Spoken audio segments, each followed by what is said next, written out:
सबको गिला है कि बहुत कम मिला है।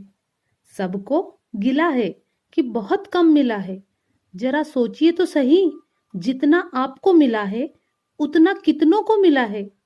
जरा सोचिए तो सही, जितना आपको मिला है उतना कितनों को मिला है। नमस्ते, मैं सोनल तिवारी आज आपको सुनाने वाली हूँ बहुत ही सुंदर सी कहानी, जिसका शीर्षक है जो हाथ से चला गया उसका दुख क्या करना। तो सुनिए। एक आदमी सुबह नदी की ओर जाल लेकर जा रहा था। नदी के पास पहुंचने पर उसे आभास हुआ कि सूर्य अभी पूरी तरह बाहर नहीं निकला है और चारों ओर कुछ ज्यादा ही अंधकार फैला हुआ है। घने अंधेरे में वह मस्ती से टहलने लगा। तभी उसका पैर एक झोले से टकराया। उत्सुकता पूर्वक उसने झोले में हाथ डाला तो पाया कि उसमें बहुत बड़े बड़े पत्थर भरे पड़े हैं। समय बिताने के लिए उसने झोले में से एक एक पत्थर निकाला और नदी में फेंकता गया।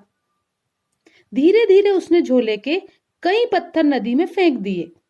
जब अंतिम पत्थर उसके हाथ में था, तभी सूर्य की रोशनी धरती पर फैल गई। सूर्य के प्रकाश में उसने देखा कि उसके हाथ में बचा अंतिम पत्थर बहुत तेज चमक रहा था। उस पत्थर से ऐसी चमक निकलते देख वह दंग रह गया। उसकी धड़कनें बंद होने लगी, क्योंकि वह पत्थर नहीं बल्कि अनमोल हीरा था। उसे एहसास हुआ कि अब तक वह करोड़ों के पत्थर नदी में फेंक चुका है। वह फूट फूट कर रोने लगा। उसके हाथ में बचे अंतिम पत्थर को देखकर वह अंधेरे को कोस रहा था। उसे भरोसा नहीं हो रहा था कि उसने अपने हाथों से इतने कीमती पत्थर नदी में फेंक दिए थे। वह नदी के किनारे दुखी होकर शोकमग्न बैठा था कि इतने में वहां से एक महात्मा गुजरे।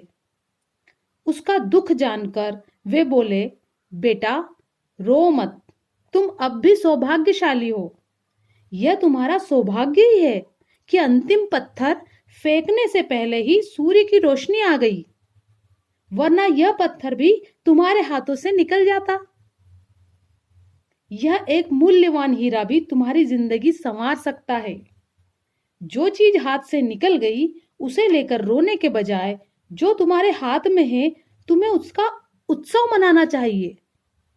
महात्मा की बात सुनकर उसकी आंखें खुल गई और वह खुशी खुशी घर लौट आया। तात्पर्य यह है कि जो गुजर गया उसे देखने के बजाय यह देखा जाए कि आगे क्या हो सकता है। तो ना तो हमें बीते हुए कल की चिंता करना चाहिए, ना ही आने वाले कल की चिंता करना चाहिए। जो भी कुछ है आज का दिन, उसे हमें खुशी खुशी जीना चाहिए। आज के दिन का उत्सव मनाना चाहिए। धन्यवाद।